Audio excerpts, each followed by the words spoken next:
Got the row. Welcome, come on in. How the gardens look.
Oh, we're live already? Whoa, you're right on time. Whoa, that is pretty good. Hey, welcome to the class today. We are talking about the easiest to grow plants in the mountains of Arizona. Absolutely easiest. Chuck them on the ground, watch them thrive. That's the class. There's a lot of them. I had to really curate it down to these few. I could keep going on and on. I do have 3 handouts for you. One is the Yavapai friendly plants. I put a handout, it's 4 pages, it's a lot, it's just plants. And I went from native, just really tough to, but natives aren't necessarily pretty sometimes. Welcome. So natives aren't necessarily pretty sometimes. They're kind of rangy, they aren't exactly what everyone wants to landscape the front of their house with. You got a $2 million house and you put natives in front and some rock. Doesn't quite, so I went middle, requires very little water, like Russian sage. It's not a native, but kind of acts like it. A big blue spiky bush, it's up, that's kind of like that. And then we've got some that require a little bit of water, but not much. So it's kind of 3 categories, but all of them super easy. When you walk your neighborhood, this is the list of plants you're seeing in your neighborhood. I want to give that to you. Yavapai friendly plant list. That third one is the second one is watering. You need to know how to water. This is when everyone gets confused. You saw in the summer when we had the first monsoon rains, grass started growing like this. We had a dry spell for like 4 days and the field started turning brown. It happens just like that. Don't let that happen to the plants in your landscape. So we're going to cover watering. And then it is the time, the most important feeding of the entire year is right now. I'm going to show you how to fertilize. So those are the things I want to go over in this class, all in about 50 minutes or less. We'll leave a lot of room for Q&A. It's a small enough class, including you all online. We'll put those handouts for you. We know you're back there in your jammies watching this. You should be in here. We need gardeners. We're fun to hang out with. We wear funky hats. We got great gloves. Join us. So anyway, gardeners are cool. The thing we got to get out of the way right off the bat is, this is for you, Palm Springs, Phoenix, Tucson, the desert folks. Oh, it dropped below 80 degrees. I don't think I can plant now. No. This is probably the ideal time to plant, bar none. It beats spring, especially for big things like big spruce, big shade trees, aspens, maples, the big things. Because what's happening is there'll be a transition here in the next couple of weeks. You'll start to see fall color. It's going to be winter, winter. I'm already wanting it to be next spring. Autumn equinox. The equal parts between day and night, perfect is 50-50, happens this next week. That's kind of a trigger for plants going, oh, the days are getting shorter. I should start going into color and hibernating, and they start to take all those sugars and carbohydrates down into their roots. They start rooting like crazy. So you'll get better root formation now, some of the best root formation now, and it'll set the stage for next spring's growth. The key is you got to be able to water those things to keep them going. So if you're planting now, great time, but you gotta be able to water them. That's why I want to include this watering guide. Okay.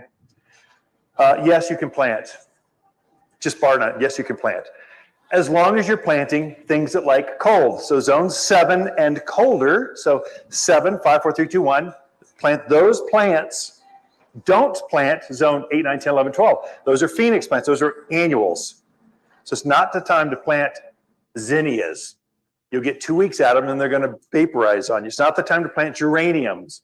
They're going to bloom for 2 weeks. But it is the time to plant pansies and mums, these perennials that come back year after year for you. It is the time to plant big shrubs, so hedgerows. If your neighbors are starting to bug you, like they're spending as much time outdoors on their deck as you are, you're looking at each other, watching the sunset together. I mean, that's okay if you got great neighbors, but if you don't, it's a nightmare. It's the time to put up privacy screens. This is the time to plant those. So anyway, just get that out of the way. Get that, probably that question 3 or 4 times a day. Can I plant now? So it's just the rookie move from the desert folks. They're just thinking they can't do that. We can up here for 4 season. This is your best time. We're starting to ship a lot of maples right now. You get your best selection of maples. You get your best selection of spruce and pine because we're gearing up for this fall and winter planting season. So we plant 12 months out of the year. Okay. Why is it the best time to fertilize? Let's just cover that one right off the top. So I got enough time for the Q&A and plants at the end. You're fertilizing 3 main times a year, 4 really for evergreens. So spring, summer, fall, and the new year. You're fertilizing 4 times a year. You'll have this handout to you. In fact, I should send that out. Here, I've got those 3 handouts, plus I'm giving you my card. This is how you contact me. And then on the back of my card is the water guide. It's actually meant to paste inside your irrigation box. So you know, when did he say to turn that thing on? Oh, when do I turn it off? November 1 is when you turn the water off. And about middle of April is when you start turning it on. So we're getting out of that frost date. So we don't want the irrigation to be damaged. You'll still water in the winter though. So take this and we'll explain it. Once I see this going around, we'll pull the card out. In fact, let me make sure I take one so I can discuss that with you. I'll start here. Give me your email address. It'll be a PDF in your inbox this afternoon with those 3 handouts. Okay, water, food, and the Yavapai friendly plant list. Okay. Fertilizing, why are you fertilizing? You're fertilizing more often here than anywhere else in the country. And the reason being, have you dug a hole in your ground in your yard? There's nothing there. There is no topsoil. It's all gone. And so literally you'll plant things sometimes and they'll just sit there for years, never growing, because there's nothing in that ground for them. They just sit, there's no nutrients. So if you've got a new landscape, especially, if you have a lot of evergreens, you really need to fertilize them to keep that color, to keep that blue and that silver out of them. You really need to fertilize. And so you're fertilizing, if you're thinking in holidays, think Easter, Independence Day, 4th of July, Halloween, and New Year's. Those 4 times. And what you're fertilizing with is, let me get my chair just so I don't have to carry this. I know I worked out this morning, but 20 pounds held like this. That's actually hard still. Here we go. All-purpose plant food. We make a food for here. It's all natural. It's cottonseed meal or bird guano and iron and sulfur and all these other goodies. We put fairy dust in here. Things really grow really well, but it's granular. So you're going to spread it throughout the yard. And then as we get rain and snow that comes towards the end of the year, it'll break down slowly over the next 3 months. That's the beauty of this. It's fertilizing for 3 months period. For the love of gardening, up here, please, please, please stay away from synthetic fertilizers. They do more damage than good. You start to put these organics back in your ground, you planted it right, but there's no worms. You'll find no living thing in your soil, rarely.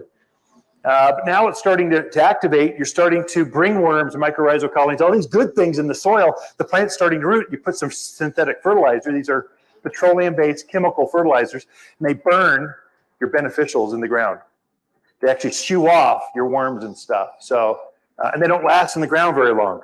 They're maybe 3-4 weeks and they're gone. Organics are a better way to go. It's healthier for your soil, healthy anyway. I can go on and on about that one. We're drinking groundwater. You don't want synthetic stuff because it's so liquid it goes into our drinking water supply. You just don't, there's a lot of benefits to organics. Sprinkle this on the ground. For trees, you're thinking Drip line out towards the outer branches. So don't focus on that's another rookie mistake I see. Folks will focus on the trunk, thinking that's where the feeder roots are. The feeder roots are not there. The feeder roots are out where the outer branches are. So that's where your fine hairs, fine feeder roots are. That's where you want to water, and that's where you want to fertilize. Focus out there. On shrubs, same thing. Focus on that outer branch, sprinkling around that outer edge. You'll get better uptake for those plants. It's a game changer. Just do this. Now, another thing that gets confusing. I mean, I used to sell like 8 different fertilizers. It was crazy. They had a fruit tree fertilizer, 2 lawn foods, a pansy food, a geranium food, a pine tree food. It was crazy. Plants actually don't read labels. They just like food. That's an industry trick to get you to buy more fertilizer. Just get a good one, and it's good for everything. It's the best lawn food you've ever seen. Put it on your perennials, put it on your trees, on your flowering shrub, the Russian sage, purple spiky thing, to the junipers. I would especially, I would focus very carefully on my native trees. I would take care of those. They've been in stress for the last 3 or 4 years. The bark beetles have been going after them. Flathead borers, the tip borers, the Leland cypress are just collapsing before us, even with the moisture. You've got an opportunity right now to increase the health of those native plants, especially your ponderosas, pinyon pines, those native junipers. They are actively growing. They look healthier. They've got enough water. You can just get them a little bit of food. They'll really put on that extra band of wood growth that'll cover up any damage those bark beetles have been eating away at that cambium layer underneath the bark. They've been chewing up that area. And so we can get that thing to recover.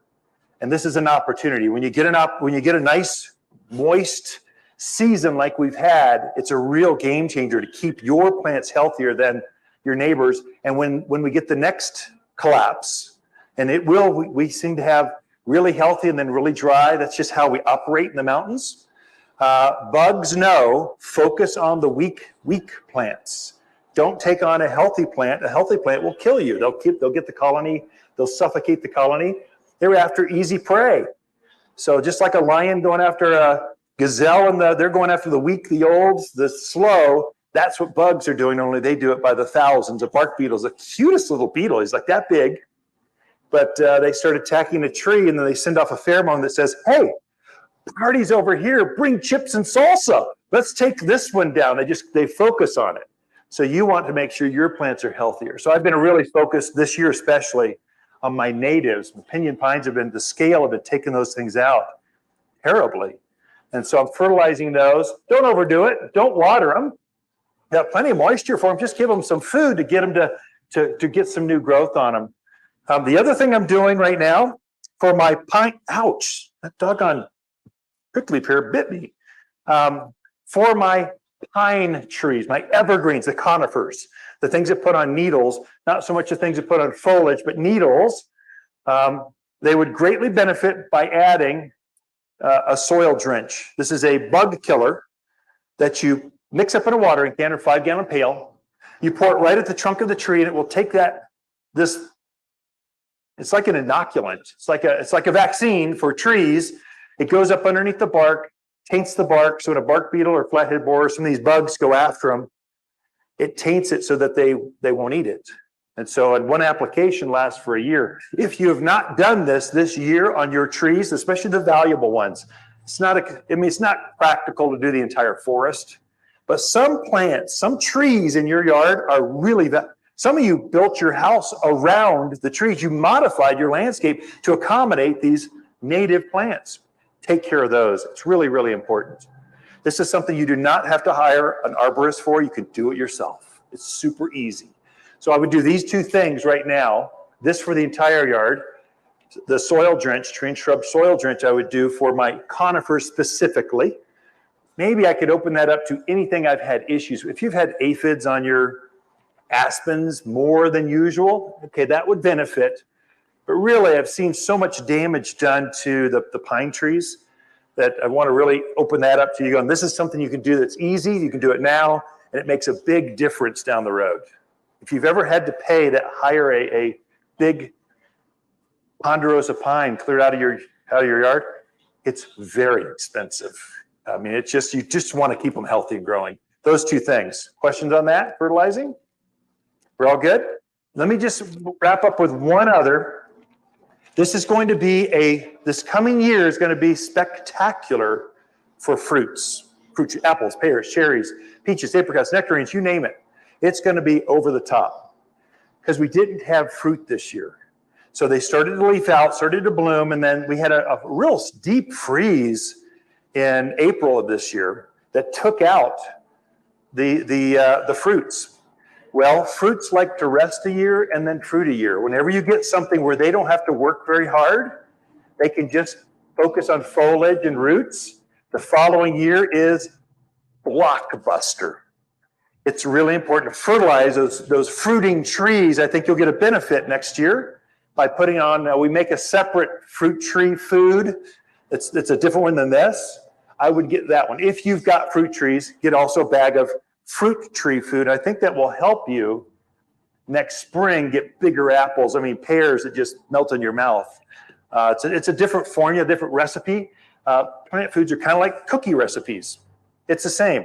So we just made a cookie recipe that's got more calcium. It brings the flavor out, brings the size of the fruits out. So that's, some of you that's of interest. Some of you go, I don't care, I don't have fruit trees. Okay, but now you know it's gonna be, if the frost doesn't take the fruit like it did this last year, it's gonna be, wow. I mean, the markets are gonna be filled with fruits. It'll be exciting. Okay, does everyone have the water guide, my business card? This, is it? Let me just start because I'm ready. So, and you can just kind of catch up real quick. On the back of this, you're seeing this broken down. How do you fit this much information on the back of a card? This is the #1 question we get every day. Everyone that's a horticulturalist gets this question at least 10 times a day. We go, here's the card. Here's how you do it. And it's the biggest mistake people make is how to water, especially with drip irrigation. And so you're seeing it summer and then winter, broken down into 2 seasons. Our growing season is from April through October. That's our summer growing season. Okay, and then the winter is November through March. Those are 2 seasons.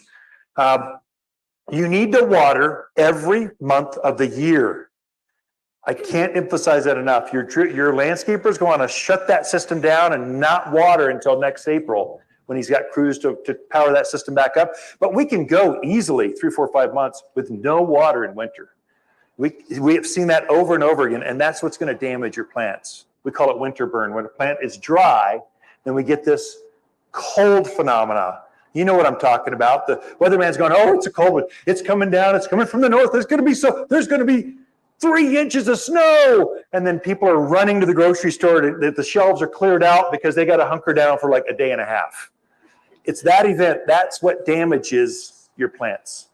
If they're dry, if they're moist and they've got water up and down through the structure of that plant, it keeps that antifreeze. Plants have natural occurring antifreeze in them. It keeps that flowing back and forth. If they're dry, the plant starts to bring that. It just keeps the core of the plant alive. It just wants to keep the roots alive. And so that's really important for your big broadleaf evergreens. So red tip Botinia, Cotoneasters, your roses. It's really important to keep those things healthy. So in the winter, November, so I know we're 6 weeks off, but it's so important. I've seen so many mistakes. I just want to make sure you newbie folks, you really get this. You're going to water at least twice a month in winter. Just pick a nice day. If your system's off, turn it on manually.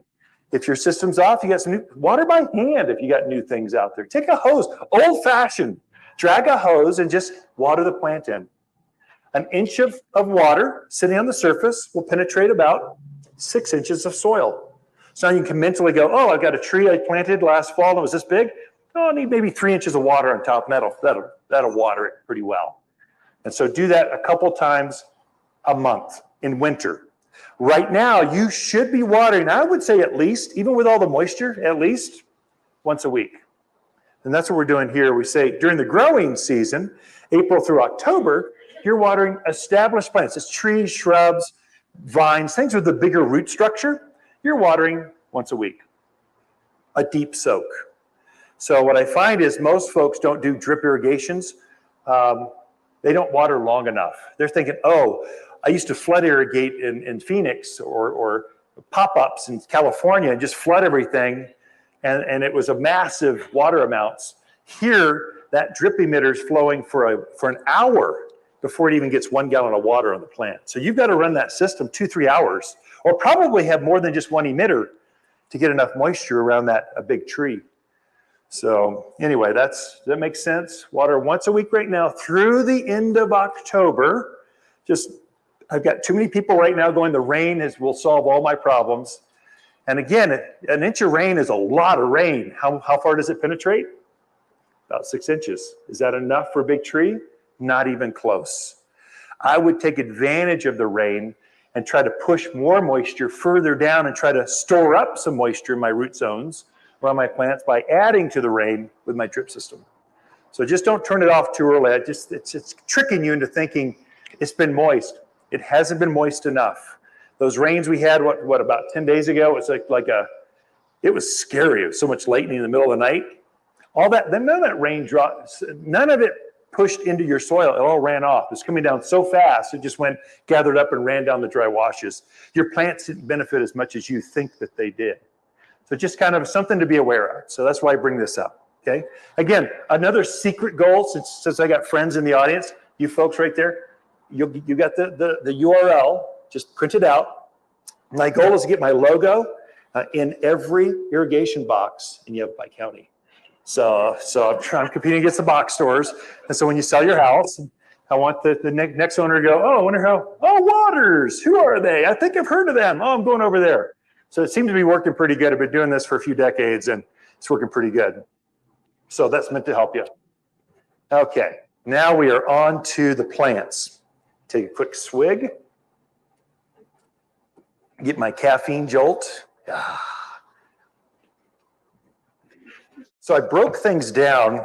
I'm trying to go, how do I take a nursery full of plants? Most of the plants you find at a garden center this time of year, we've shifted. There's very few spring plants, lilacs and forsythia and flowering quince. I don't know if you can find any. There's a few summer plants left, crepe myrtles, Rose of Sharon's, desert willows. These are summer blooming plants. They've been famous. They'll be looking great for another 2-3 weeks. So by Halloween, we got our first frost is going to come. So we have a lot of Indian summers. So it'll get cold around Halloween, and then it'll be glorious for the next 2 weeks. It just does this, I'm flirting with cold. No, it's Indian summer. No, cold through about mid-December. And then finally it goes, okay, it's winter, it's cold. Just go inside and bake cookies and sip coffee for a few weeks. And then by Valentine's, it starts to warm up again. The coldest of the cold's done. Starts to kind of go, oh, it's nice. And then it gets really cold again, another blizzard. And it gets nice. And then just through March, through mid-April, just gets this. And then finally by mid to end of April, it's truly like spring. It feels good. So we don't go slowly go down into winter and then slowly come back to spring.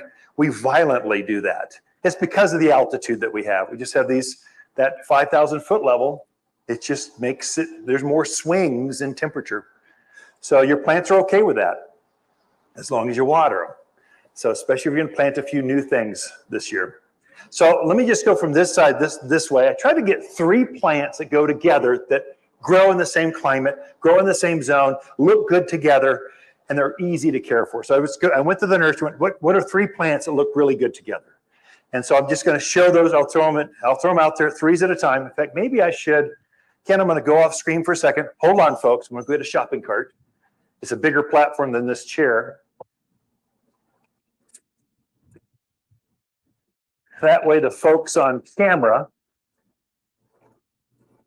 plus this just feels natural for a retailer. I don't know, bigger shopping carts are better. There's something about it. These carts are, because plants are so big, those 5-gallon buckets, we try to get a little bit bigger size carts so it's easier for you to roll around. But then they're impossible to get to the doors at the guards that are bumping things around. So I brought 2 things here. Let me just throw them out here. So bear with me a little bit. And I have all 3 of these. I've grown all 3 of these. These, you'll find there's nothing new here. This is not the new introduction class. This is the, what are the things I see growing in my neighborhood class? I can't go wrong with these. This is the foundation kind of class, and then you sprinkle some of the brand new stuff into your landscape. But this one is, let's go, this one is a native. And I picked this because we got a green, a blue, and a gold. They just look good together in a landscape. If you're designing, you're trying to get different textures and colors that grow together. And then you're doing numbers and patterns and stuff, but that's not this class. This is about, here's 3 plants that look good together. This is Ellie Agnes, or Silverberry is a common name. Think the name Ellie and then Agnes. This is a native plant. You'll see this growing wild throughout the mountains. The wild one has a blue, I don't know if it shows, the new growth will have this kind of blue color to it. That's what the native looks like. But we figured out how to breed this variegated gold into it, which gives it more appeal to it. Has the same white flower in spring that the native does, very fragrant, but it's evergreen. I use this a lot in my yard. I would think this is a replacement for a very high maintenance plant, the red Tip Botinia. If you're growing that one, that's the most popular plant. It grows up about, I don't know, 12 by 12 by 12. It's got all the new growth is red. That's also in your neighborhood. I didn't bring that to my class today, and I would never plant that in my yard because it's too high maintenance. It gets mildew, deer love to eat it, grasshoppers will eat it. If there's 10 bugs in the neighborhood, 12 of them will find this bug with this plant. I make a lot of money off of red Tip Botinia, just maintaining it. Takes a lot of fertilizer, it gets off color, but it's fast growing. So usually you can get a lot of plant for up front, it's cheaper. In the long run, it's more expensive to take care of because it's so high maintenance. This one is super low maintenance. I use this against my fence line to soften my cedar fence. Just who wants a 6-foot fence all the way around your yard if you feel like a prison? But if you start sprinkling a few foliage plants in there, this gets up well above head high, gets this wide, gets this big, so you could use it as a screen. And it's just evergreen like this. This is how it looks all the time. I plant it, I put it on my irrigation for 1 year, then I bend back that drip irrigation, and I never water it again. It's native, it's truly drought hardy. Or here's what I really do. I'll irrigate it till it gets up to the size that I want. Then I cut it off of the irrigation. Just kind of, I want to cheat it, I want to push it so it gets up to size. And then I literally haven't played with this plant. I'll trim it, give it a haircut, that's it. I use it as an underplanting underneath my windows. It's pretty easy to trim back. I've used it to hide that huge not irrigation box, the electrical box, that APS box that's in your front yard. That's a hideous wart that's bringing you down, trust me. No one likes looking at that, including you. But if you plant one of these, it's kind of the same. This is like APS yellow, kind of hides that box, and I'll keep it trimmed down to kind of hide that thing. So I just make it part of the garden instead of seeing that big old piece of hardware. So this one goes with this. This is much bigger plant, much more aggressive. This is clusterberry Cotoneaster, the way you spell is cotton Easter. This is a big old evergreen. This is how it looks year round. It can get a little bit of a purple color in the winter. So it gets kind of this, it doesn't lose its foliage. It just has this purple color. It's very pretty. Then in the spring, it's got these bright white clusters of white flowers that turn into red berries. Those red berries persist through winter. Birds love it. They like to roost in it. This is a monster. This would be a replacement for red Tip Botinia, same size. It's 12 by 12 by 12. It's massive, fast growing. The benefit with this one is it doesn't get bugs, doesn't get mildew. Deer don't eat it. Javelina don't bother it. It's better. It's easier to care for than the other ones that are. If you need a great big screening plant, this is probably the one to go for. It's a shrub, okay? And I coupled it with this one. These two are related. These two are cousins. This is a Coral Beauty, or Icolts, one of those two. Icolts, Cotoneaster. Again, it's related, but this is a ground cover. This is as tall as it gets, and then it spreads out, at least 6 feet wide and around. If you've had irrigation issues, like the water's been flooding and then like eroding paths through your rock or through the yard, this is a great one for retaining soil. It's got a very large root mass that makes it very drought hardy. Again, animals don't bother this. So it doesn't get mildew, doesn't get bugs, javelina, deer, don't bother it. Nothing eats this. There's some wild Cotoneaster. They're growing out in the mountains. We've got it down here. It's called a gray leaf Cotoneaster. And these guys are related. They've figured out if I have this kind of taste for the sap, the deer don't eat me. And that carries out to the entire family of plants called Cotoneaster. There's a big family. I'll probably sell 6 or 7 varieties of this through the yard. I just brought 2. But these kind of go together. Make sense? How's that pattern going for you? Is that an okay format? Gold, blue, green. Now let's go with, we got to go East Coast. This is my East Coast mix for you East Coast folks. I want it to look like New Hampshire. Did I even remotely get that accent right? No, sorry, Mike. Want some lobster. These guys are broadleaf evergreens. And they need to be on drip irrigation, but just a little bit of care makes them grow really, really well. The most famous of them in the country, I get tired of selling this, is Boxwood. It's an evergreen about like this. It looks like it doesn't do anything fancy, doesn't bloom, it just grows methodically, green all the time. You can't kill it. It's got a waxy leaf to it, which makes it pretty robust with our dry climate. But it's just, if you want that low hedge going up to the front door, this is the one. This is what it hedges really nice, gets really full. So Boxwood, but it pairs well with this. You Californians like this. This is called Nandina, or heavenly bamboo is the California name for it. It looks delicate. This thing is tough as nails. I mean, you can't hardly kill it.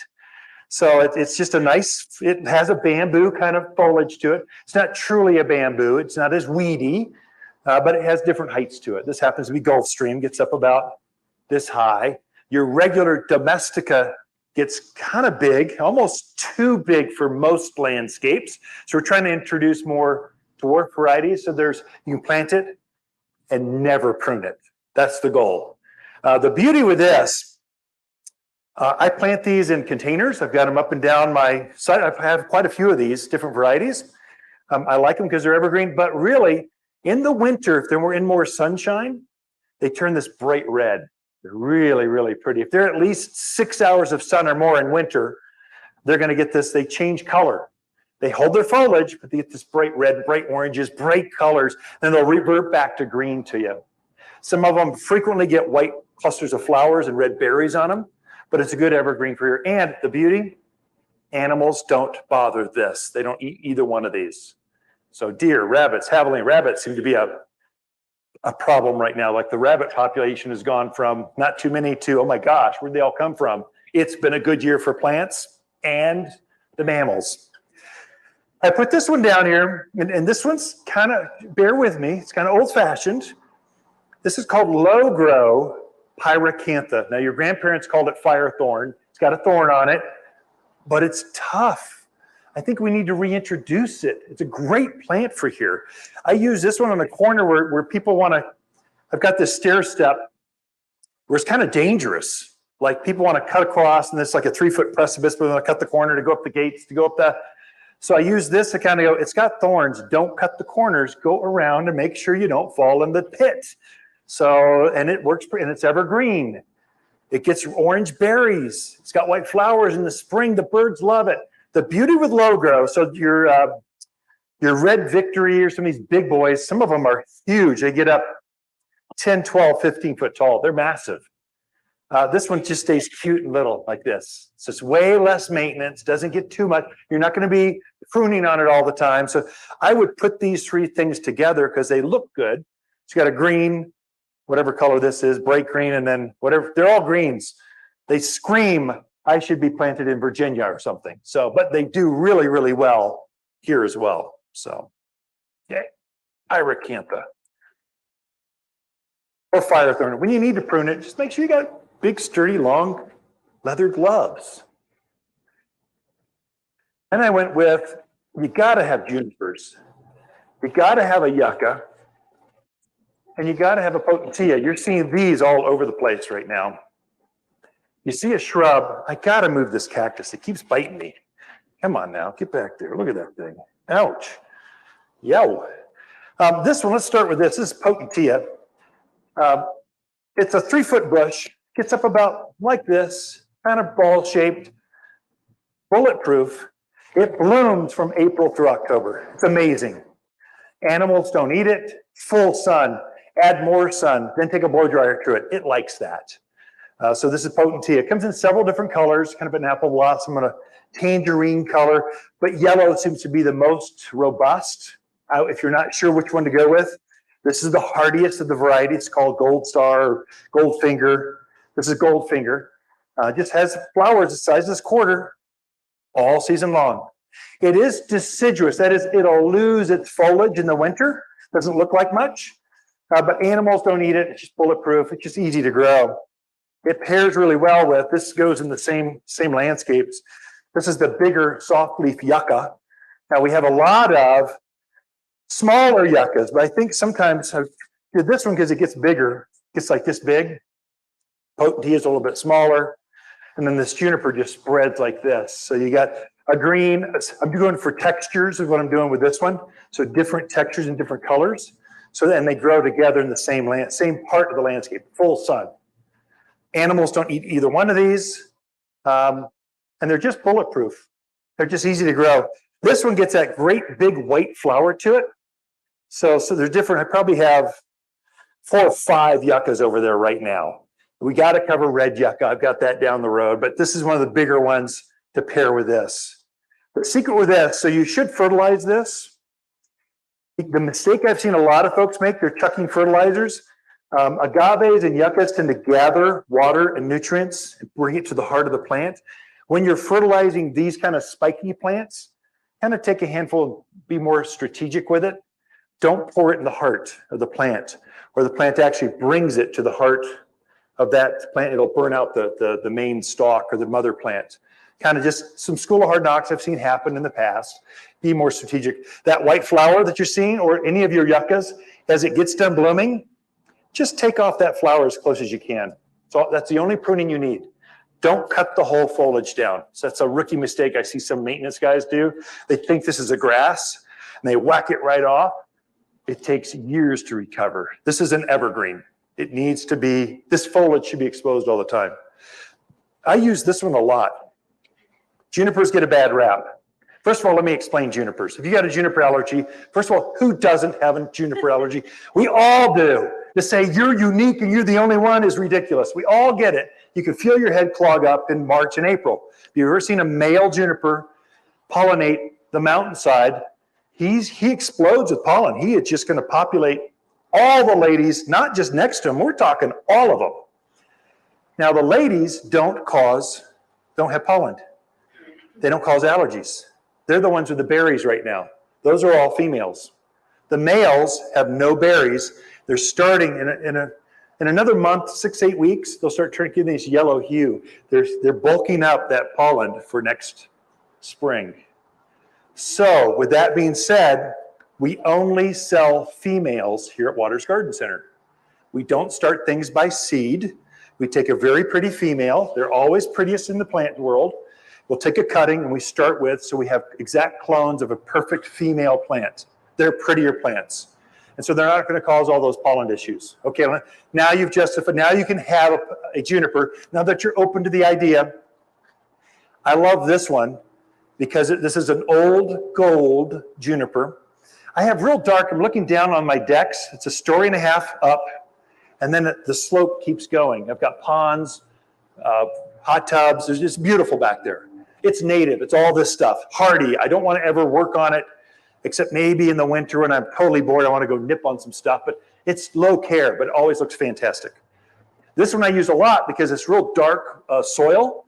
I've got dark ground cover to it, and it's just dark. If I put a lot of blues and these darker greens, it'll just blend right in and you can't see it. This is a great contrast plant. So if you're using chocolate or mocha colored rocks, this is a great one. It's a great contrast plant, but it takes the sun like nothing else. It's methodical. So I've got some that are maybe 5, 6, 7 years old. I don't know how old they are. They're so old. I don't even know if they get watered. I probably had irrigation when I started, but I haven't checked because I can't get there. This thing is now from me to you wide. It's beautiful. It's at least 7 feet wide. Just spread. It's about this tall, about knee high, spreads like this, and it's bright gold. It's stunning. I think I'm going to have to bring it back some this winter just to kind of keep it. It's going to take over the entire yard, but it's so stunning. I'm kind of going, keep growing, keep growing. So it's a great window. So these 3 go together. Okay. Let's see, the insider tip I would say with Potentia, mistake folks make with this is super drought hardy, but it's the weakest. It's just so weak when it's first planted. The roots are only like this. It takes about 1.5 seasons for it to push the roots out like this. It has huge roots, but it takes a while for that to happen. So people don't tend to water it enough when they first put it in that first season. That's when they get some dieback and some. So it's just, if you're doing that, just be aware, maybe water a little bit more that first season, and then you can cut it back the second season. Okay, same thing. I went, what are some more pine tree? I'm thinking textures. I'm just thinking looks. Some of these looks are for you. Some of you folks are going, what is he doing? Other folks are going, that's exactly what I was looking for. Trying to put different pellets together. This blue, green, and spiky. This is bear grass. This grows wild out in the valley area. So Paulden, Chino Valley, Prescott Valley, that Dewey Humboldt, it grows wild. You're seeing a grass about this tall, got a white flower, kind of spiky flower to it. That's this grass. This one, I don't even know if I'd put it on a drip system. I would probably plant it and water it by hand and then just let it go down the road. But it pairs really well with, this is a globe spruce. So spruce, pine, fir, cedar, cypress, all those evergreens, the conifers, do really, really well here. It takes our alkalinity, it takes our heavy soils, and this one grows up to be about a ball about like, I don't know, knee-high by, maybe a little bit bigger than knee-high. Maybe it's with age, maybe 4 by 4 by 4, that's too much. 3 by 3 by 3, somewhere in there. Perfect ball shaped, perfect blue. So this looks innocent, but it's gonna turn into this big old thing. Goes great in containers, raised beds. Those planters that go up to a door or back patio, this looks great in that. This one I probably sell 10 to 1 of these. This is Mugo Pine. It's related to our ponderosa and pinyon pines, so it's going to adapt really, really well. But if you want a low-growing, mounding kind of, it's really easy to keep this down the same size as this, but then you get this contrasting green to it. Both of mine water, all 3 of these. This one I probably wouldn't water. It's truly native. These I'd water maybe once a week would be about right. Okay, whose phone is that? Okay, we'll answer it in front of us. Come up, so the folks on the camera, come up and answer it for us. Just poking at you. Okay, now we got to get rid of this cactus. Oh my gosh. This is the true native, hardcore native stuff. I would not put any of these on irrigation.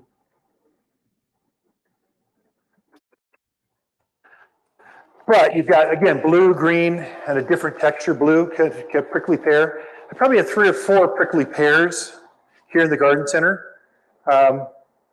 Cactus don't grow in the mountains of Arizona. You cannot have a saguaro. It's not going to grow up here. You can't have it outdoors in the winter. It will freeze and die. You can't have all those phoenix things you can't have. Sorry to tell you that, but we live in the pine trees where we get actually snow and cold. We get 4 seasons. That's why we live up here. Phoenix plants belong down in Phoenix. But we can grow some hedgehogs.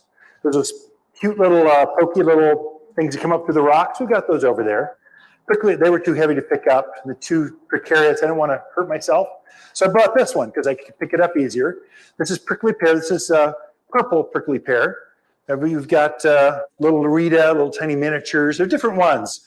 They have enough antifreeze in them to get through a cold winter. I think this goes down to -20 or some -10, some crazy cold that we'll never see, but it just thrives up here. It has those bright yellow flowers to it. This one I would not put on irrigation. In fact, if you're going to grow this, I would neglect it. I would try to not water it as little as possible. In fact, when you plant it, any one of these, I would actually leave a piece of the root out of the ground I'm going to slightly mount it, feather up the landscape to it. So it's, even when we get rain like we've had this year, it can breathe, at least this much of the soil can breathe. And that'll be a game changer for these really tough drought hardy things. Don't ever plant plants in a divot here. That's a myth. That's what Phoenix tells you to do. But we want a rain harvest for our plants, so we don't have to water as much. They'll say moisture, they'll get deeper roots. Not here. Here they will rot and drown and die, because you're just gonna get so much moisture, the plant can never breathe. You want at soil level. So this soil that you see here, this should breathe, this should be exposed. Don't bury it on any of these plants. Anytime you plant, leave it exposed. Just the soil should be here, but I would leave like this much of the soil out of the ground. I leave that much out of the root, and then I just slowly feather it. And I put my water basin, or I put my drip irrigations on top of that. Does that make sense? Am I explaining that well enough? It's a game changer. And then add some, if you're out in that Yavapai Hills Ranch, that 69 corridor, the ground is so rough out there. I would get a bag of mulch for these. So we make a premium mulch. It's screened down to 1/4 inch minus. It's just compost. And it will change the structure of that soil. So it adds some of that to around in that soil that I dig out of, I would add some of that so my roots can get in through the soil faster, and so the plants can breathe better. So especially for these native stuff. So cacti, this is a patchy plume. It's got a flower on it like this. You see these all around natively. You just see these all over the place. It has a white flower on it as well. Many times they have a plume and a white flower at the same time. Gets up about, pretty easy to keep at this size. If you let them go, they'll tend to get up about chest high. And just an easy to care plant. Again, so tough. It's truly, truly a native plant. I probably I wouldn't put this on irrigation. I just water it by hand. Once a week, once every 10 days. When you remember to do it, it's probably enough for these guys. Then compared with this is another one you'll see growing wild. This is silk tassel plant. It's a shrub that gets up pretty high, about head high or so. Gets a real pretty flower to it. It's fragrant, evergreen. It's got this, it almost looks like a manzanita, but without the red bark. This has got a kind of a green, yellowish, got a green bark. This plant will actually create photosynthesis through the bark and the foliage at the same time. But if you feel the foliage, got really rough, sandpapery, like a sandpaper verbena type of foliage, which makes it very drought hardy. It doesn't evaporate moisture out of its foliage. It preserves it all. And so it cuts down the water needs. But again, this looks innocent. This is going to be thick. You can't see through it. Up to head high, 4 or 5 feet thick. It's a good screening plant. Again, I use this one at the lower part of the yard, up against the fence, just to soften up all the that cedar fence look. I don't want to see that. I want to look garden-esque, not prison-esque. Okay. We're halfway there. How are we doing on time? Well, we got time. Good. I'm going to put this one halfway back so it stops trying to bite me. Now, 3 of my favorites. We put a patchy plume tag back that goes here. I have a lot of this one. So let's start with this. Probably the most popular of all the yuccas. This is red yucca. Puts on a spike like this. Has red from May through now. It's starting to fade a little bit now. It's putting seed heads on up and down that stem. It's still got some flowers on it though, so it's still growing. When it finally gets done blooming, you can cut this flower stalk back and just as far back as you can, but don't take out the foliage. Just keep just the flower stalk. Sometimes I'll plant these in containers. This is called brake light yucca. It's a dwarf variety, so it only gets this tall. So the regular red yuccas get pretty substantial. They'll go up above knee high. They're pretty big. Too big for some areas. This is more of a patio, containers, raised beds. When they're up in this is kind of the artist in me. Sometimes I'll take these red stalks through winter and I just spray paint them red. It makes it Christmassy. You can actually put little balls on them. You can have fun with this native stuff. It's pretty. People come over and go, how'd you come up with this? Well, I had a spray can. It was red. I would have used yellow if I had yellow, whatever color. And I just wanted to make it look holiday. And when it's all done, then I cut it back for the season. So anyway, just some ideas. This is called Tigerite Sumac. Sumacs grow wild here. Now there is a poison sumac. We don't sell poisonous stuff here. We're not going to have you break out in rashes. You won't garden as much. So we want you to come back. So this is not a poison sumac. This is called Tigerite. It's got this bright color to it. So this I use around my pond because ponds are very deep, dark, mysterious. Like the water is typically very either green, pea soup looking, or dark, mysterious. This color really shines year round. This is its growing color. This is how it looks right now. You're starting to see the first leading edge of fall. This will turn bright orange. I mean, solid orange. And then it is deciduous. That is, it'll lose its foliage in winter. And it has this really interesting fuzzy kind of, the bigger one's called staghorn sumacs. It looks like a stag's horn. It's got that texture that a young buck's horns would have on it. This has the same thing. This one just stays short. The staghorns get massive. I mean, they go up 12, 15 feet tall. They turn into mini trees. So, but fun to play with. Great fall color. And then grasses, I should just do a straight grass class, but this is deer grass. You're seeing a grass right now with pink flowers, pink plumes up on top of it. When the sun sets, it's just bright pink. That's this one. Grasses do exceptionally well here. They're very tough. They have a root system. I don't know if this will tell me. Well, shoot.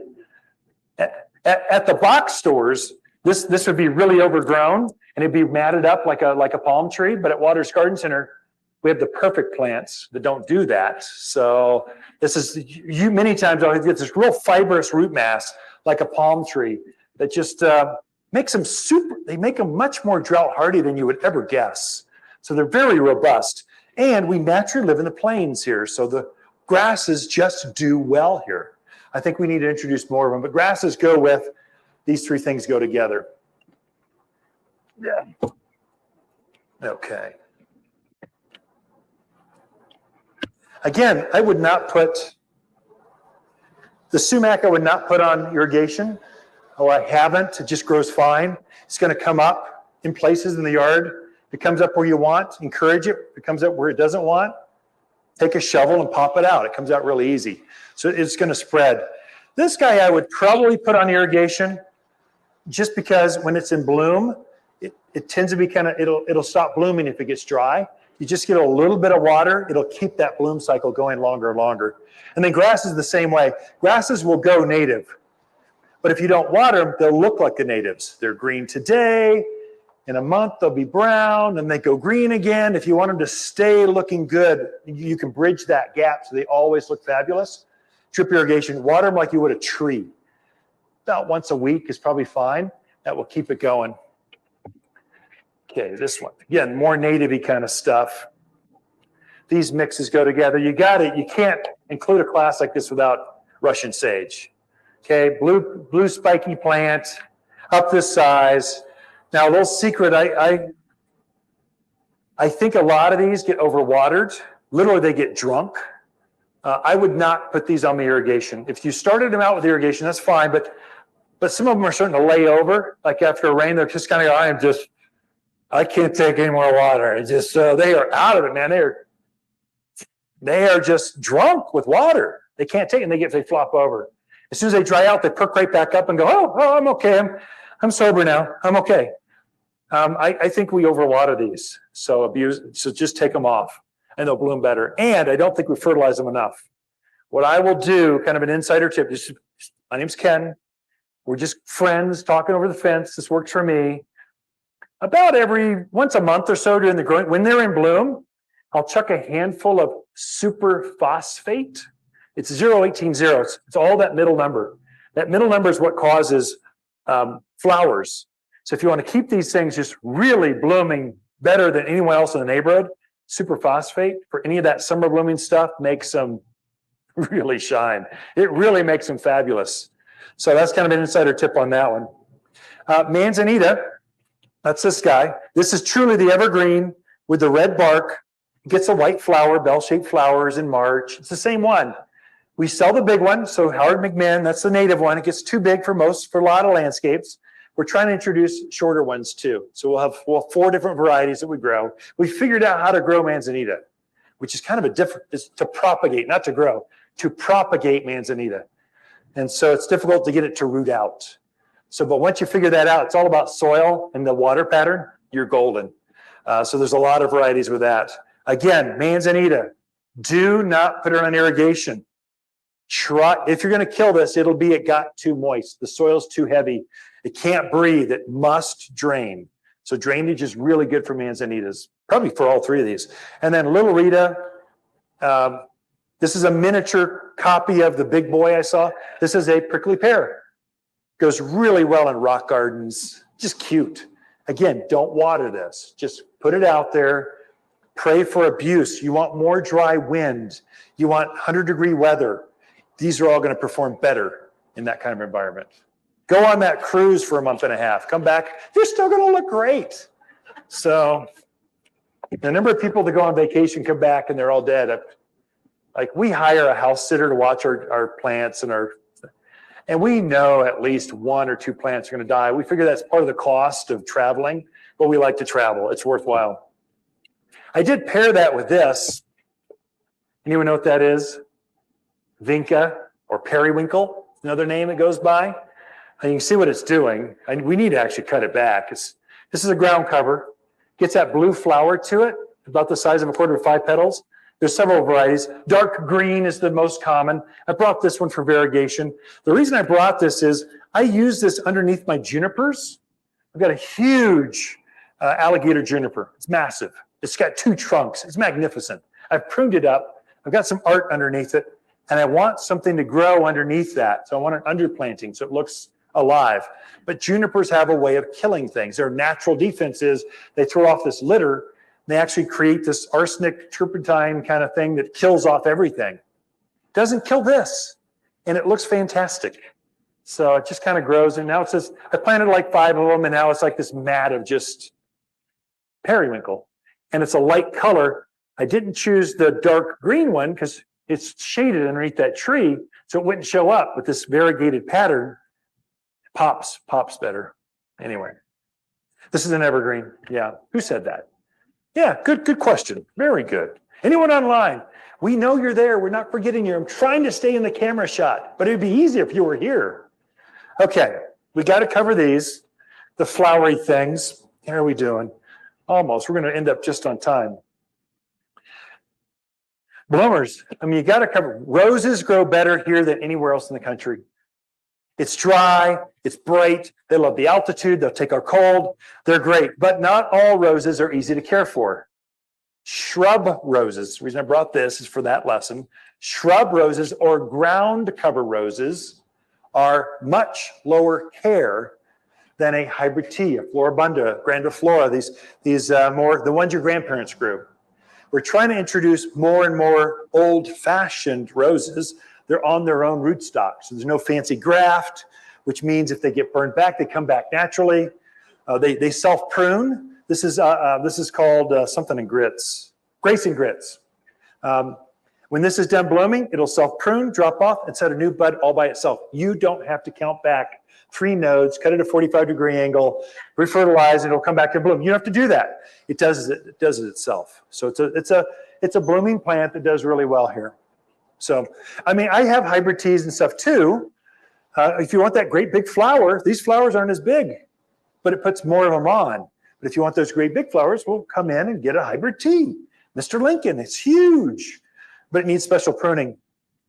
This is St. John's wort. This one's not played up enough because it only shows up this time of year. It's only late summer through autumn is when this shows up at the nursery. Super drought hardy, full sun. Takes the heat, surround it with dark rock. It still loves that. So birds love it. Butterflies think they'll use it as a pollinator. What I like about this, it's got this waxy leaf which makes it so drought hardy, but the berries, it's got this bright yellow flower to it that will form this berry. This is a deciduous plant. That is, it'll lose its foliage usually in November sometime, but these berries persist. They stay on there and they keep looking good. They look good right through the end of the year. It's an amazing little plant that most folks don't know about because they just know the spring plants. This is one of those things that comes through the garden center only in the fall, really late summer, autumn of the year. And then, of course, the most famous of all the hibiscus. I should have cleaned it up before I brought it, but this is just how it looks. This is Rose of Sharon. We don't grow the great big tropical hibiscus, the Florida, Hawaii, Phoenix one. That one doesn't winter over here. This one goes down to minus 40 degrees. You will never see that kind of cold. This is like a zone 4 plant. Ridiculous how cold this will go. I've literally had these bloom so much, so many flowers, they've literally fallen over because the weight of the flowers is just so much. Hundreds of flowers on one bush. Gets up about pretty easily, head height. If they go for decades without any care, they can go up higher. Most folks will keep them trimmed down to about, this height or so, and kind of encourage them to stay in that level. I would plant any one of these, and I would treat them just like I would my tree irrigation. About once, maybe twice a week, give it some water. That would be enough to keep these blooming and very, very healthy. Okay. But again, more of that summer. This one, this is pretty mature. It's going to stay up 24 inches or so. So knee high is what I tell folks, pretty consistently. This one's going to get pretty big. Roses, most roses get up to about hip high or so. Some a little bit bigger, some a little smaller, generally about hip high or so. Then we got some flowering stuff. But before I do that, let me just cover a couple trees. And I could have done a whole class on just low care trees, but some that are just bulletproof. Arizona cypress, #1 seller. It's a native. It grows wild here. Many of the junipers you see, they're not junipers. They're Arizona cypress. If they put on a cone about this big, about the size of a golf ball, that's an Arizona cypress. If they put on a berry about the size of a dime, that's a juniper. So, but they look similar. It looks innocent, but this is going to turn into a 25 by 12 foot beast. It is a true, should I bring it in the camera? Sorry about that, Kenneth. Trying to help you. I just forget. But this, again, it doesn't fill out very well in a bucket. It needs to be in the ground in your yard. And this will, first year it's rooting, the second year it just triples in size. It just goes, where did this tree come from? Oh my gosh, it grows fast. We use this a lot in the valley areas to cut wind. We'll use it up where, if you're at the end of the driveway, end of the road where all the lights come into your house, we'll use them to screen, light and dust, that kind of stuff. It's a great little screen. Fast growing. And once it's up, you can let it go by itself. Cypress, the Leland cypress is dying out. There's a cousin of this, it's bright green. I haven't sold that one in probably 10, 12 years because it's got a blight. There's something that's going through the population and it's killing everyone to the tree. Every one of them in the neighborhood are dying from a blight. There's no cure. And so we're starting to replace them with Arizona cypress because they don't get that blight, whereas the green one does. So too much garden trivia, sorry. So this is Pinyon Pine. This is single leaf Pinyon Pine. This is the one they actually get the nuts from. So if you've ever had Pinyon Pine nuts, this is the tree. I think I prefer this one over the native one. It's not as prone to scale. It's got a thicker, chubbier needle to it, yet it's just as tough. Gets up maybe 10, 12 feet tall, kind of, I don't know, pretty tall and kind of narrow shape, kind of like this. Nice and thick, nice central leader to it. Good pine tree for here. And it's going to put on pine cones with those nuts in about 5 years instead of 10, 12, 15 years for the native one. Okay. Pinyon pines. 2 trees for you, just kind of that are super easy to grow. I mean, again, these, put them on irrigation, water them once a week, get them up to size, and then cut them off of all care at that point. Maybe, other than maybe fertilizing them to keep the color, that nice blue silver color coming out of them. Flowers.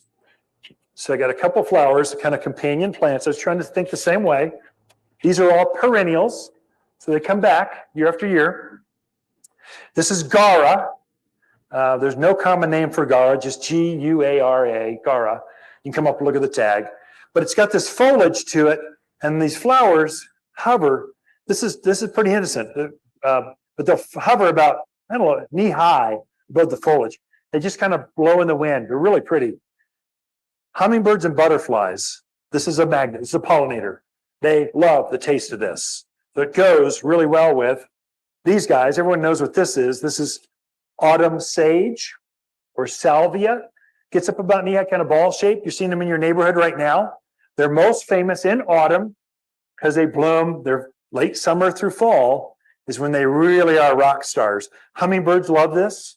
They tend to eat. They love the taste of the nectar. I brought it too so that you can see there's different colors. This is ignition purple. This is the most common. We're trying to introduce more colors because these are so bulletproof for here. Animals don't eat them. Hummingbirds love them. Butterflies like them. Rabbits don't eat them. Takes full sun, takes the wind. It's got everything we want. I wish it was evergreen, would bloom in the winter and glow at night. That would be perfect.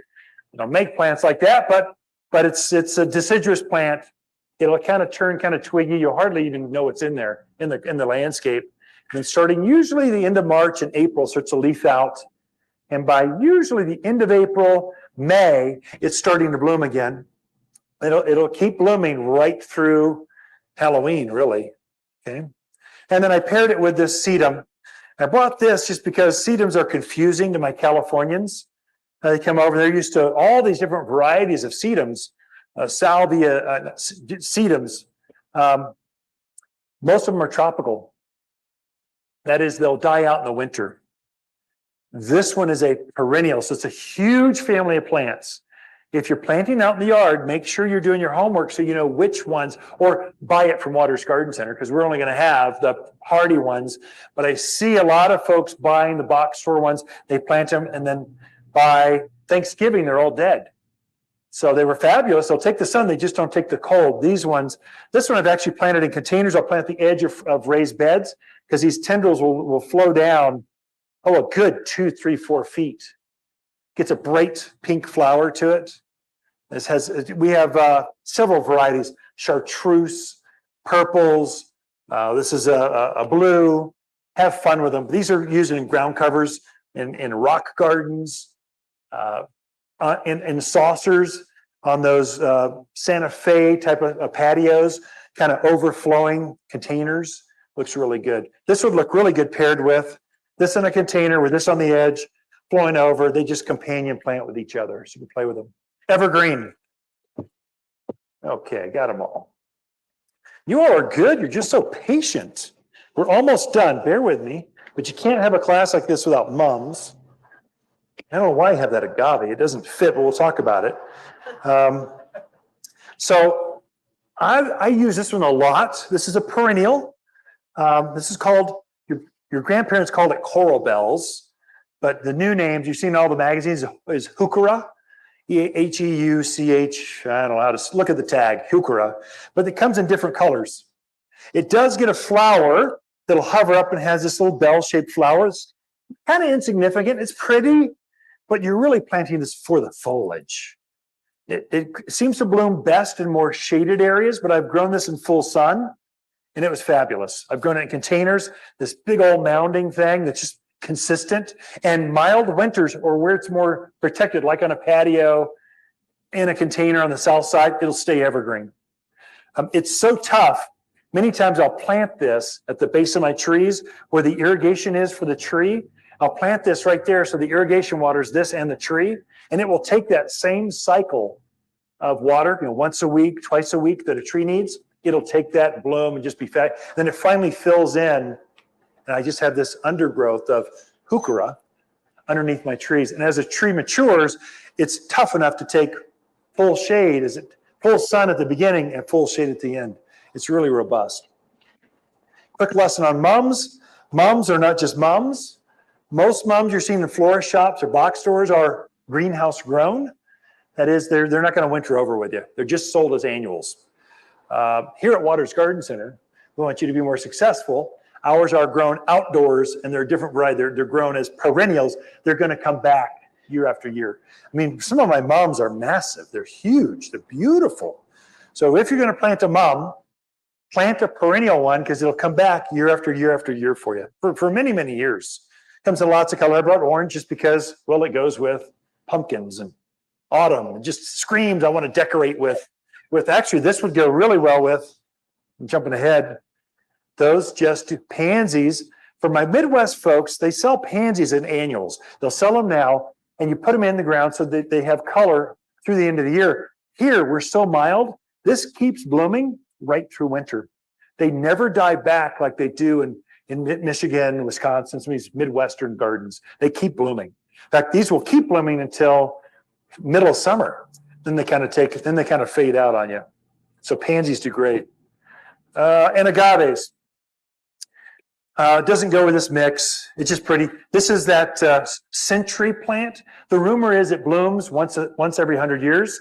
Not true. Maybe out in the wild, but in your yard where it's got a little bit more care, a gardener's taking care of it, maybe once every 10 or 15 years it'll bloom. This is one that has that huge stalk that's, I don't know, you can almost watch it grow by day. It's up 15 feet tall. It's beautiful. That's it. In the wild, what it does, it'll actually seed up there. Then when it's all done, the mother plant will die and it will blow over, and the seed will go out 15 feet that way. So it's just trying to reseed over there. Many times you'll get pups underneath the roots coming up from there. So you'll have pups from here, and it's trying to reseed over there at the same time. What you can do is just take a Sawzall, cut off the flower, and just use it against the fence or use it as decoration. I don't know, firewood, whatever you want. It's kind of a pretty little thing. But this is also called Artichoke Agave. It looks like a great big old artichoke. It'll be about this big before it starts to bloom, and then it will just take off. Be careful. Agaves are sort of like sedums. There's a lot of varieties. And so Phoenix, there's a lot of agaves that grow down there that don't grow up here. The most famous down there is probably blue agave, the one they make tequila out of. It's a great big spiky one. I have really, really tried to grow that up here, and I cannot do it. I'm a gardener. Not just a gardener, I'm a really good gardener. And if I can't get it to grow, I don't know if I want to sell it to you all to say, why don't you try it too, and you take a $50 plant, watch it slowly die through the winter. I've kept it alive for 2 years, and I just couldn't do it anymore. So this one grows wild up on the top of Bradshaw. We'll sell another one called Utah Gentis. It grows up up by the canyon area. That's 8,000 foot. These really robust, hardy agaves, plant those. This, again, I don't think I'd have to water it. You just plant it, water it by hand every once in a while, and it will get that tough. Again, another one, watch the fertilizer. The way these guys are set up, they're made to catch moisture, water. That's why they're so robust. And they'll catch your fertilizer, and they'll burn out the heart of that plant. So just be careful when you're fertilizing these. Okay, now we're to the Q&A section. After I mention this one plant, every yard needs at least one Snapdragon. They're just a great wildflower. Animals don't eat this. It looks delicious. I want some ranch dressing. I mean, just dip it in, have a bite. Nope, it's not that good. What I'll do with mine, so it's going to bloom through Thanksgiving or so. And then it's going to take a break. It starts to get too cold, maybe mid-December, somewhere in there.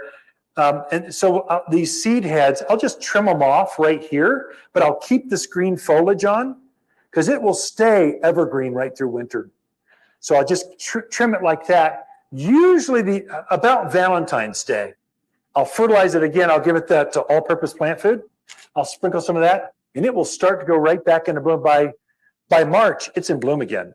And it'll stay blooming through summer, till the start of summer or so. So again, it's got a cycle. It's not ever blooming, but it's evergreen. But that's a little trick to get it to keep blooming for you longer, more often. What else can I tell you about this? It's going to reseed. So it is a wildflower. It's going to come back some other place. If it's a place where you want it to grow, encourage it. If it's in a place you don't want it to grow, it's a weed. Get rid of it. So but you're going to have more than just one. Comes in a lot of different colors. Have fun with it. This is good Snapdragon. We don't get the rust like other parts of the country do. We don't get the mildew on them. We don't have the issues that a lot of other parts of the country have with Snapdragons just because we're drier. The other thing, too, with that watering thing, the other secret, I guess, don't water at night. That's a Phoenix curse. Make sure your plants are dry going into the evening because it's going to get cool. Even in June and July, when it's our hottest part of the year, it's still going to get cool at night. So the plants stay wet, they stay moist.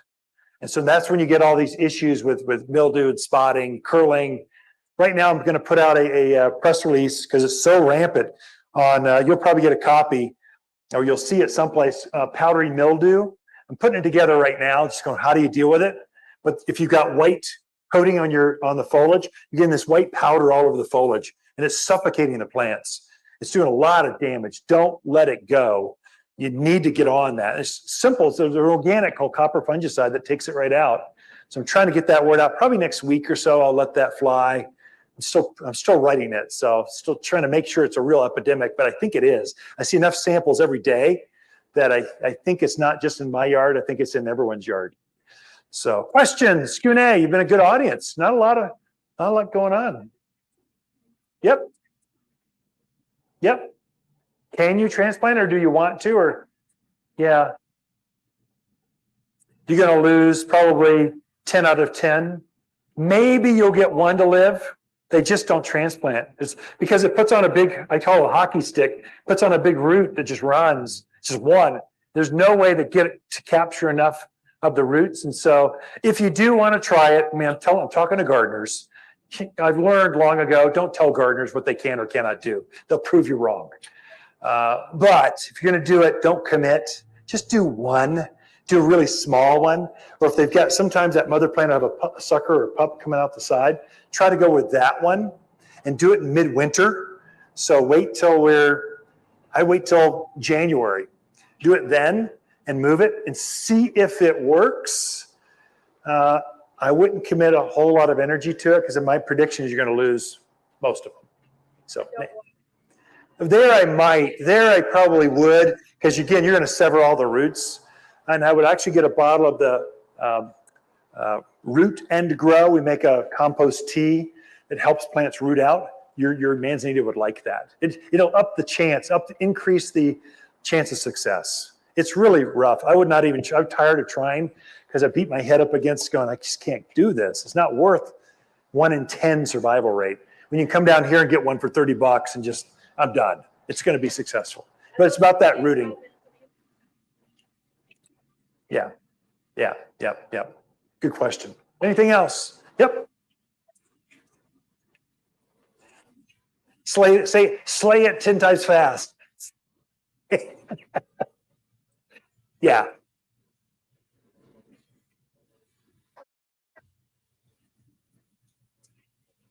Are you going to do drippy irrigation? So let me just explain for those over here and online. So she's on a slope. How does she plant and not have all the water just run off, but be able to keep that plant moist? I got a solution for you. Let's just pick one. Let's pick this one. We use this one all the time. So this is a Cotoneaster. We use this often to retain for erosion control. So you're on a slope like this. Don't dig out the basin. Just plant it so this thing is taking on the same angle as your slope. Plant at the same angle, but then put your drip irrigation on the top side. If I can grab this thing. Put your irrigation right here. It's going to water this right to the root and be fine. Does that make sense? So take on the same slope so it doesn't look it looks more natural anyway, unless you're watering by hand. If you're watering by hand, yeah, you probably need to dig it out so you can get enough retention basin, but drip irrigation is the way to go on a slope. And then don't run your irrigation up and down this way. It's impossible to get the pressure, PSI, correct. Run your irrigation horizontally across the yard. You'll get better, more consistent pressure. Again, that's the irrigation contractor in me just kind of coming out. Just school of hard knocks. Just do it this way, not this way. It'll help you get more consistent. Okay, great question. Really good. What about over here? Yep. So Mugo Pine, that was right somewhere. Right here. Mugo Pine. This, you can keep it easily down to like this size. It'll take it'll take a haircut every once in a while. If you just let it go for 20, 30 years, it can get as big as you and I. I would say most folks are trimming it back to like this size. Yes. Yep. We put those in 20 years ago. I mean, it's been a long time. They really need to be replaced. Yeah, they're stunning, but they're starting to get too big for traffic and just kind of things need to be replaced and remodeled. It's time for a remodel. The other one too, another lesson. This is not meant to live forever. This is meant to be fabulous for about 5 years. And then it gets rangy, ugly, weedy, seedy, runs, and takes over the yard. I think we need to replace Russian sage more often. As soon as it starts getting matty, it doesn't have that uniform base shaped, it's time. It pops out of the ground like it was nothing. Just shovel, pump, pops right out. For $20, you have a brand new one. You're set for another 5, maybe 7 years, because I'm talking to gardeners. But after that, it just gets once it starts seeding up around the yard, it's time for that thing to go. It's more work than it's worth. It puts on a runner like this once the runners get too much. So I'll go out 2 or 3 times a year and rip those runners out of the ground. So I don't let it, I'm keeping it controlled where it's supposed to look good, because it's right on the street. I'm using it to block my house and add ambiance. You're driving down my street at 30 miles an hour, you go, whoa, that's pretty. I want it to look like that, not weedy looking. So more formal, but native formal. So yeah, great question. Yep, in the back. Yep. So do irrigations need to be winterized? No, I do not think they need to be winterized. Do most folks winterize them? Yes. Do I winterize mine? No. What I do for mine, so if all my valves are underground, so they're not exposed. So if you're just coming off the side of the house, yes. You're just using a cheesy battery operated hose bib thing, yes. But if they're put in professionally underground, what I do is I'll put some insulation in a bag and I just chuck it on top of the valves, put the lid back on. As insurance, this is just what I do. Now this is extra precaution. I buy my potting soil and my mulch that I'm going to use in the spring. I buy it, not right now, but in before the end of October, and I lay it on top of the box. And earth, more soil. There's no better insulator than more soil. And I'm going to use it anyway. It's a tan colored bag. It looks like my soil, like my rock. I turn it down with the Waters logo down. It just takes on, just disappears. And I've never had a valve that manifolds what costs so much. If you've got to rebuild that where all those valves come off, that's a $500 fix. It's a plumber. If you lose an emitter, that's a 99-cent fix. You just don't want to lose this. The other one to watch is that backflow preventer. Some of you have kind of the old school ones, like the 90s, early 2000s. They had this big old copper thing that came out of the ground. If that freezes, that part is a $300 part. It's real easy to change it out, but you don't want it to freeze, and it's usually brass. So it can't take very much freezing or it'll break it up. So there you want an insulation bag. You want something to watch. If you're exposed like that, I might drain it. So I might winterize it just so my copper piece doesn't drain out. That's where all of us, there's 30 people here, and there's 30 different systems. I can't tell you how your system is. Just don't let those big parts freeze, because that's what you're trying to do. Yeah, that's what it is. In Flagstaff, at that 6,000 foot and above, let's say Groom Creek and above, Highland Pines and above, yes, they're winterizing. Down here, where it's milder, where it's better, I don't tend to winterize. So it just depends. But if your system breaks, it's not my fault. You heard it. You got to insulate. You got to take care of it. But I don't think we blow it out. Like up in the higher, they're taking air compressors and they're blowing out the water. I don't do that. So I keep mine on and I water in the winter. The clock runs it. So good question. Yep. Pinyon Pine. So this guy here, how big around does this get? That's going to go 12 by 10, 10 feet, something like that. Kind of this perfect little, it's almost like a Christmas looking shape. It's not as rangy and wild as some of the native ones. And plus we've grown it from a baby. So this is probably 8 years old. We've grown it from a seed, from a cutting to slow growing. This is this year's growth. This is another insider tip. You want to know how fast a spruce or pine tree grows? This is always this year's growth. That new growth, that new tip. So a spruce tree, see that bright silver color? That's this year's growth. In the ground, it'll probably do more, probably add another 50% because you've got more roots to it. But this is going to grow probably about a foot a year, realistic. Great question. Yep. Oh my gosh, Vinca. So that's this one. So how do you get rid of it? So this can go wild. You don't introduce this in the middle. Again, this is super easy to grow. The problem is it's so easy to grow, it wants to grow anywhere in your yard. And it puts these runners on. When it touches the ground, it'll start rooting out. Now it's going there. And then it just jumps.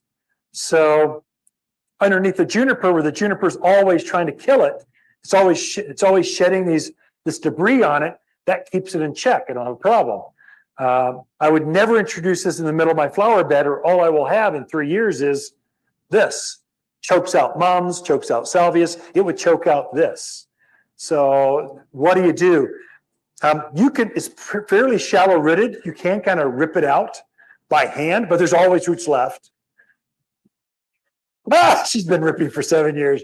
And then I do have a spray down there that'll obliterate it. So it's called Brush and Stump Killer.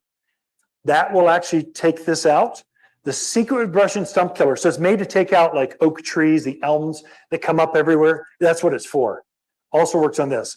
The problem is this has a real waxy leaf, which makes it so robust. I would add in the same tank sprayer, I would add spreader sticker to the Brush and Stump Killer, which will make it coat the foliage. It'll knock it down faster. It'll just have more kill rate. It'll be very gratifying. Yeah, and I would just keep a gallon sprayer there in the garage or my shed, and I would just go out and I would be generous with my Vinca. Just spray it once a week. Anything that tries to come up, just die. I would just, so death reigns. I would just do it. In a season, it'll be gone. Yeah. Yeah, oh my gosh. Yeah, it can really be aggressive. There's some 20, 30, 50-year-old beds that are just, that's the whole yard, that's all it is. So that's how you get around it. Well, with that, we've got an hour and 15, actually an hour and a half. You all have got, what are you doing here still? Don't your behinds, those chairs are hard. Oh my goodness. I will hang out as long as you want. Come take a look at the plants. I'll just be here. Before I let you go though, you folks online, hit the like button. Subscribe would be good, and everyone else can clap. Thank you. Appreciate that.